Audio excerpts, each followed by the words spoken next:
one of the long-term themes that we've been covering here is the swing on the political compass from the lower left to the upper right. The return of the pendulum to law and order from chaos. And I've mentioned before that we're going to see some real surprises along the way. We're going to see people get smart real fast when it comes to the virtue of having borders, having nation states, being opposed to globalism. And this isn't because they had some particular intellectual or philosophical realization. It's just as the pendulum of power swings, people try to get ahead of it and capitalize on it.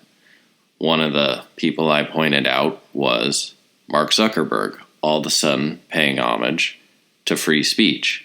Now I'll believe it when I see it in actions, but at least he is speaking favorably of it, whereas he's one of the worst offenders out there in Techland.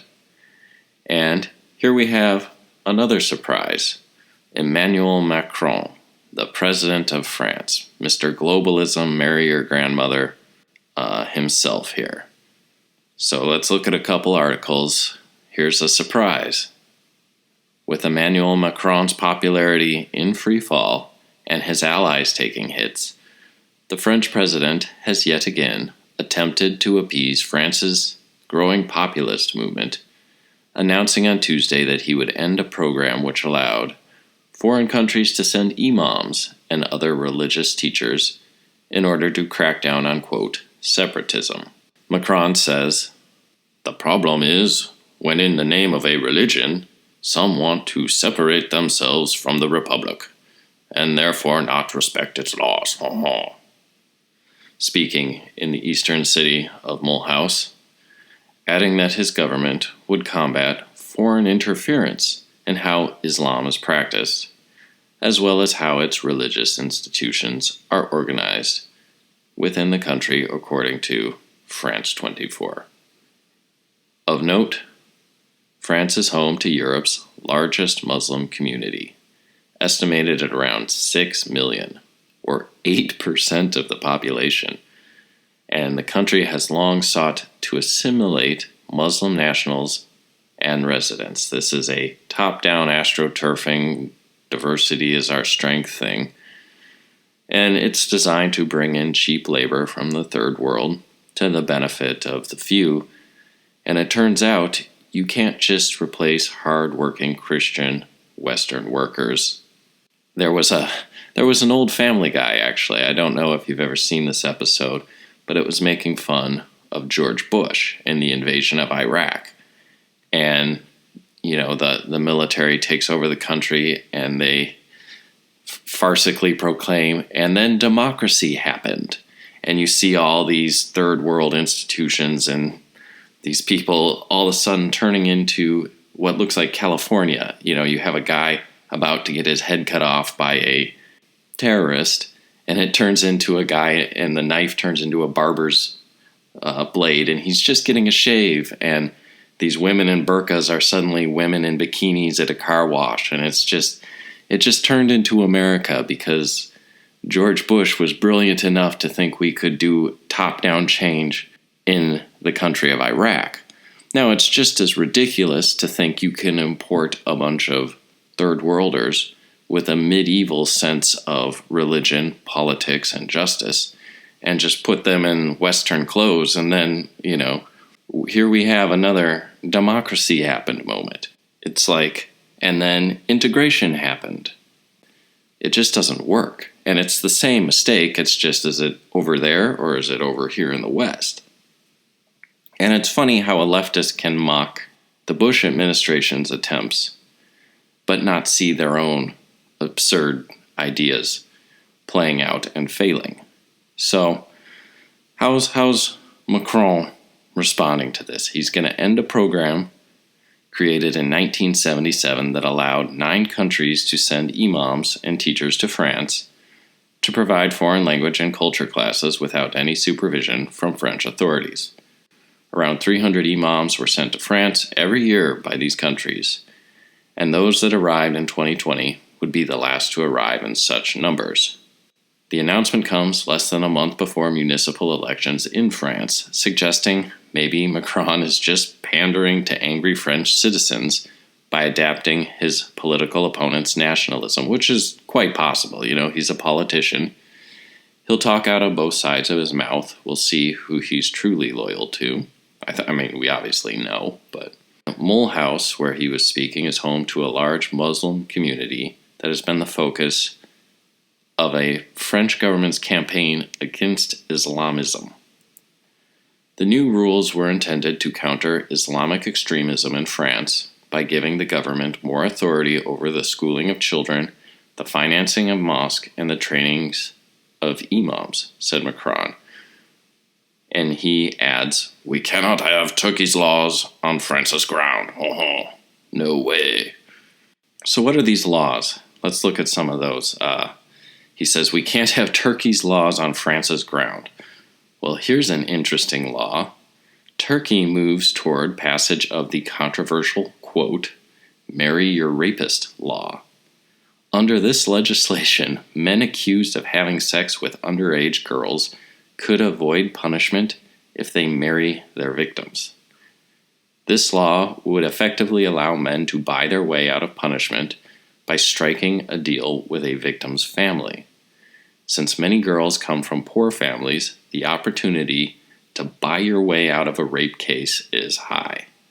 Erdogan himself declared that a woman who did not bear children was, quote, incomplete. Turkey's leader declared bluntly, you cannot put women and men on equal footing. It is against nature. And according to a recent government report on child marriage, there's an estimated 482,908 Turkish girls who were married in the last decade. So this is the kind of laws you're going to see cropping up from people that come from these countries and support these ideas. And Turkey is in the UN. Turkey is a relatively advanced Muslim country. Theocracy and the religion, the politics and the religion go hand in hand. This idea that they're supposed to be separate hasn't evolved yet. And so France is dealing with that and these sorts of marry your rapist type laws and ideas. And according to a report in France, Turkey runs a vast network of mosques inside France under a powerful Diyanet, or Directorate of Religious Affairs. See, they're combining religion and politics. It's one thing. It's not just we're going to let these guys worship on a mat 5 times a day and it's just kind of cute and quaint like Christmas decorations or a menorah or something. This is a complete way of life and way of thinking. Erdogan has received a significant boost of pointing to the point where his critics accused Ankara of using it as a foreign policy tool in order to extend Turkey's soft power in France. And in recent years, France has suffered a spate of radical Islamic terror attacks. In November of 2015, Muslim terrorists attacked Bataclan Theater and other sites, killing 130 people in the deadliest attack since World War II. Most of the attackers were French or Belgian nationals who were indoctrinated into radical Islam while in Turkey before traveling to Iraq and Syria to fight with ISIS. So, Macron is trying to introduce new measures aimed at countering what they're calling, quote, political Islam in France. He also vowed to fight what he called Islamist separatism, and to lead what he described as a Republican reconquest aimed at reasserting state control over Muslim ghettos, so-called no-go zones. So there's an admission right there by the left that these immigrants have come in and they have usurped the power of the government. They have set up their own political regions here that the government of France actually has no control over. It's conquered territory for all purposes, and now they're going to have to try to reconquer it. Yeah, this is not going to end well here. So Macron, during a visit to the eastern French city of Mulhouse, on February 18th said his government would seek to combat foreign interference in how Islam is practiced. So he's going to challenge these people on how they're practicing their religion and the way that Muslim religious institutions are organized in France. It's almost like a top-down attempt at reformation on a religion that hasn't shown much interest in having a reformation. And Macron says, "Here in France, there is no place for political Islam." Yes, political Islam. So we have a government solution. Macron outlined a four-pronged strategy to combat Islamism in the country. So number one, fight against foreign influences in school and places of worship. How you do that, I have no idea. Number two, reorganize Muslim worship in France in accordance with the principles of secularism and French law. Well, how do you do that with Sharia? How do you do that when Islam is not a secular religion? They don't want a separation of church and state. Fight against all manifestations of Islamist separatism and communitarianism. So they're going to have to go in and actually break up communities of people that are voluntarily living together and were actually legally in the country. France invited them in. France brought them in. And they didn't integrate. They just started their own separate communities with their own language, their own customs, their own laws. And the last one is great. Number 4, reassert state control over all parts of France. The French government has lost control of its own country. Wow. Macron added that he would ask the French Council of Muslim Faith, the body representing Islam in France, to help the government find solutions to train imams on French soil and ensure that they can speak French and not spread Islamism. So number 1, I guess it's important that a country have its own native language. Otherwise, people stay separate. They have to speak French. And not spread Islamism? I mean, that's asking them not to practice their religion as their religion teaches. That's not going to go well either. They aren't just going to adopt all of these Western values. This live and let us just practice ours and yours. It's madness.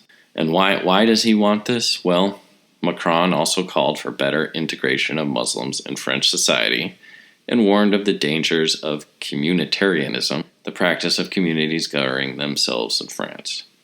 He says, "We are here for a reason that we share with Muslims. That is the struggle against communitarianism.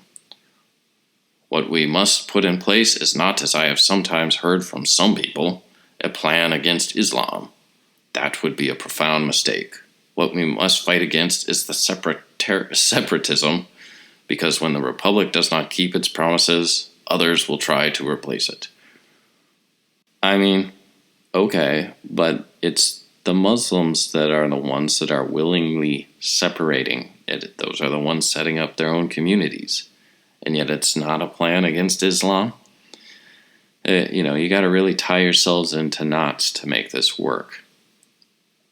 So Marine Le Pen, leader of the French Nationalist Party, National Rally, has repeatedly argued that France has failed to assimilate its Muslim community. Well, that argument, Macron obviously agrees with it. He has a 4-point plan to fix it.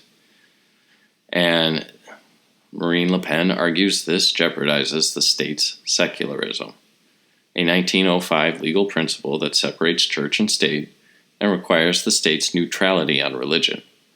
Le Pen is neck and neck with Macron in public opinion polls, speaks for many voters who are concerned about the spread of radical Islam in France. So you can see he's adjusting, Macron is adjusting as this pendulum swings, as the power moves. He's trying to now get ahead of it. And the guy bears the bulk of the responsibility for what's happening in there. And predictably, of course, Macron's comments caused a backlash from the left and left-leaning members of his own party, and they warned against fueling hatred against all Muslim citizens. it's like you can never please these people. We have to deal with problems logically. Obviously, letting feelings rule facts is what has got you into this. And maybe even Macron is learning. If you don't build walls around your country, you're going to be forced to build walls within it.